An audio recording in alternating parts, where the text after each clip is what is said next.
Everybody's favorite modern Hollywood cowboy, Timothy Olyphant, is back as his most iconic cowboy role, Deputy US Marshal Raylan Givens. He's back in a new sequel series, Justified: City Primeval. So, is this sequel series to Justified? Or will this be the second time in as many months of a soulless cash grab by Hollywood of a famous legacy character and their IP? And that character also has an iconic hat, and the villain in this is also like that other soulless cash grab, Boyd Holbrook, the actor. I don't know why it happened twice. Insert that meme about the $2 or whatever. So, what did I think about these first two episodes? Well, I have to be completely honest. I was a little underwhelmed and a little disappointed. Not to say that I'm not excited for the future of this show. There is only going to be 6 more episodes. I am excited to see where it goes. I feel like the last 5 minutes of episode 2 kind of suddenly made me go, oh, actually, I think I am interested to see this dynamic with him and his daughter. Boyd Holbrook and Timothy Olyphant finally had like a scene together where like Raylan Givens was kind of showed that darker side that he has, and I was kind of like, oh, okay, cool. I'm more excited now. But up until those last 5 minutes, I found it to be uninspired and kind of uninteresting at times. And whilst Timothy Olyphant as Raylan Givens is as good as ever, yeah, I found it kind of nothing. Like, I felt like this show, if you took out Raylan Givens and this wasn't a sequel series to Justified, I would have nothing to say. I'd be like, it's just a random crime cop show. All the side characters are kind of unmemorable. All the crime and the investigating kind of side of it all is just a bit like, oh, okay.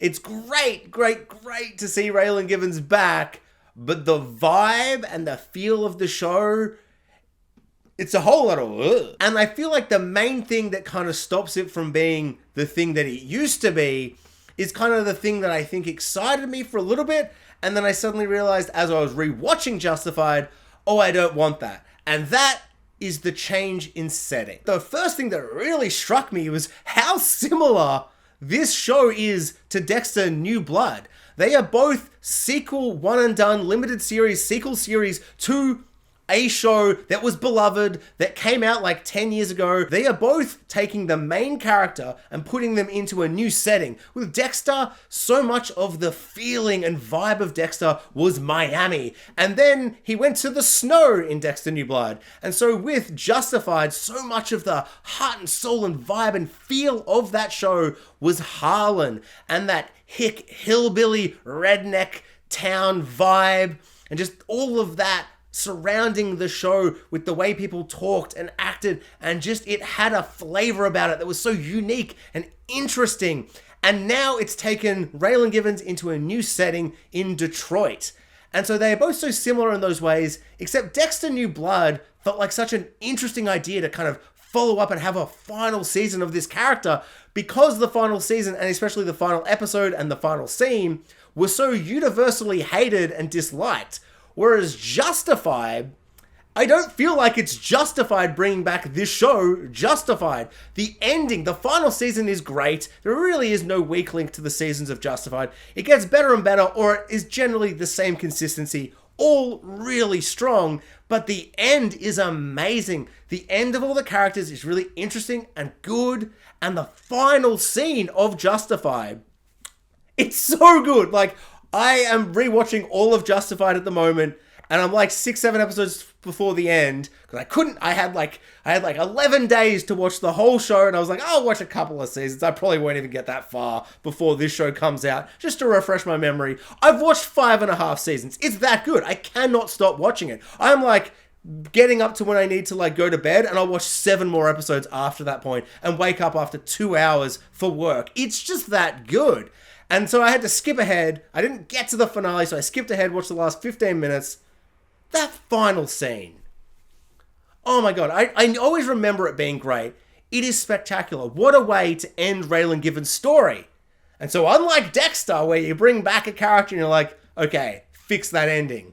Which They did not, but that's a video for another time, which I have made many about. It doesn't matter. Let's not bring that up and think about that. You take out this iconic character from their iconic setting, and they're all amazing side characters that you spent so long building up, and you just take this one really great element and put them in a new setting.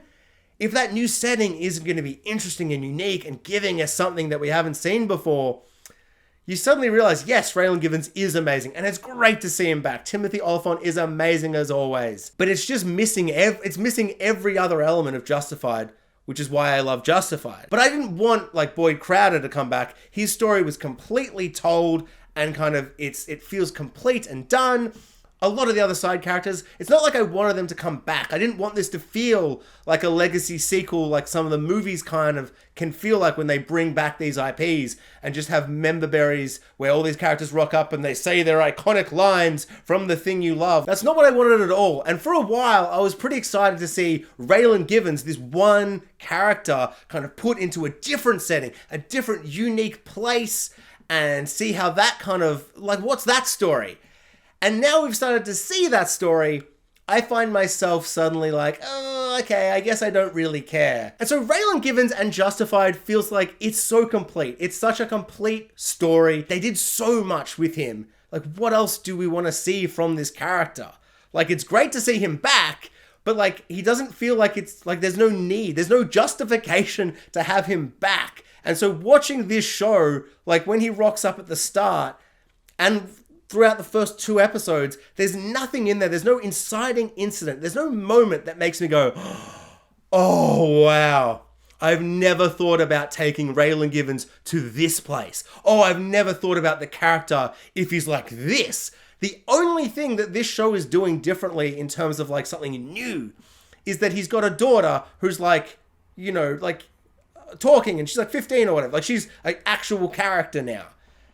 And I gotta be honest, I found their dynamic to be pretty underwhelming and uninspired, and just kind of, like, most disappointingly of all, uninteresting.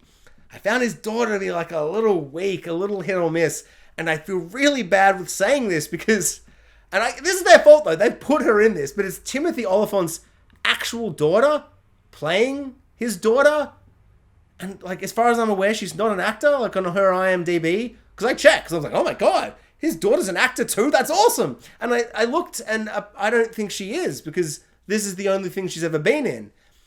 And I don't know, maybe it's just something about that kind of annoys me or just confuses me, which makes me feel a bit like, oh, okay, well, why did you do that? Did he, like, put her in it?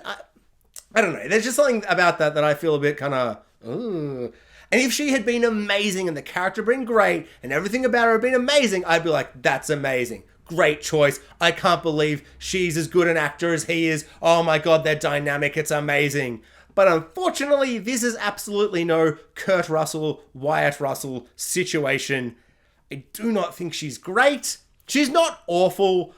And it really is the story. Like, what they're giving her isn't interesting. She gets like a 5-minute scene where she just wanders through the streets and like buys a cheap Rolex for $7. It's like nothing. It's like not a scene. Like, she's going through like a dingy, disgusting alley under a highway or whatever. And I'm like, oh, okay, what's going to happen? Nothing. Nothing happens. The only interesting thing that happens is in the last 5 minutes when Boyd Holbrook is there and he's like, hey, instead of Boyd Crowder, I'm Boyd Holbrook playing whatever my character name is. And I'm kind of creepy and evil. And Boyd Holbrook is always amazing. But he's good in this, but he's not amazing. He's not great. He's not iconic. He may get amazing and interesting and really, really cool. The last 5 minutes, I'm kind of like, okay, this is more interesting now. But I'm just kind of like, oh, Justified. Like, all the villains from the very get-go, from that first episode, Boyd Crowder, Walton Goggins, what a performance. One of the villains of all time for TV. And then all the side characters with Dewey Crow, Dickie Bennett, all these amazing, interesting characters. In this, it's all just kind of a bit like, okay, yeah, I don't hate anybody, but I don't know, like, you've only got 8 episodes to prove yourself and do something, and we're a quarter of the way in, and I'm like, like, everyone's okay. It really just feels like if you take out Raylan Givens from this show, unfortunately, is just kind of a whole lot of nothing. You know, it's never a good sign when a show releases 2 episodes at once and then is going to release the rest weekly. It always gives me the feeling that that first episode isn't good enough. That they kind of know if we just release this 1 episode, it's going to end and people are going to go like, huh, is that it? Is that all you got? Like, one of the things that really sticks in my mind is Obi-Wan Kenobi. I didn't think any of it was very good, but the end of episode 2, they released 2 at once. The end of episode 2, it's like, oh, okay, there's a cheeky little hook at the end that got me keen, despite the last hour and a half that I'd watched, I hated. But it got me keen with that little hook. The way kind of the first episode, like the end of a first episode kind of should, the way that kind of every episode kind of should.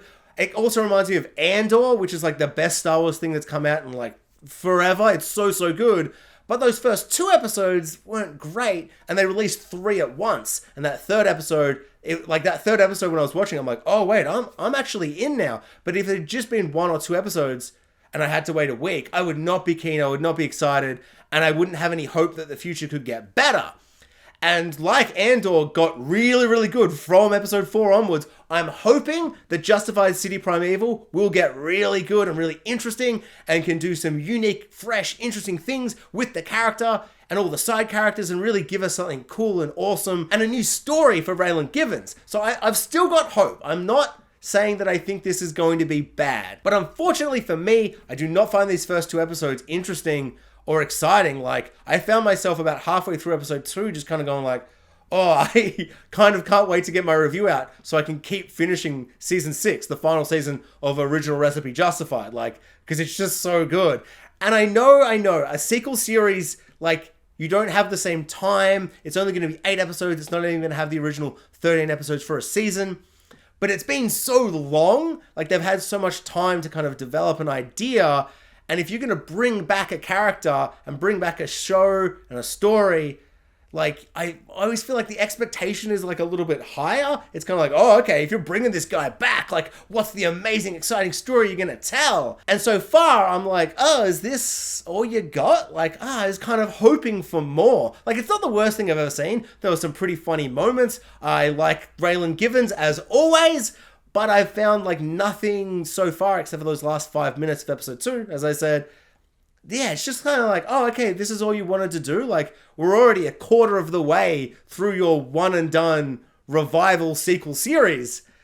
I was genuinely expecting kind of more, like for it to pack more of an emotional punch. I feel like the most I can say is like, oh, they say the F-bomb now.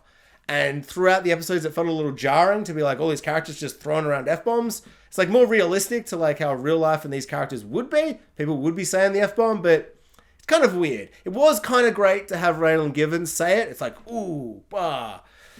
But if that's like the highlight of the episode,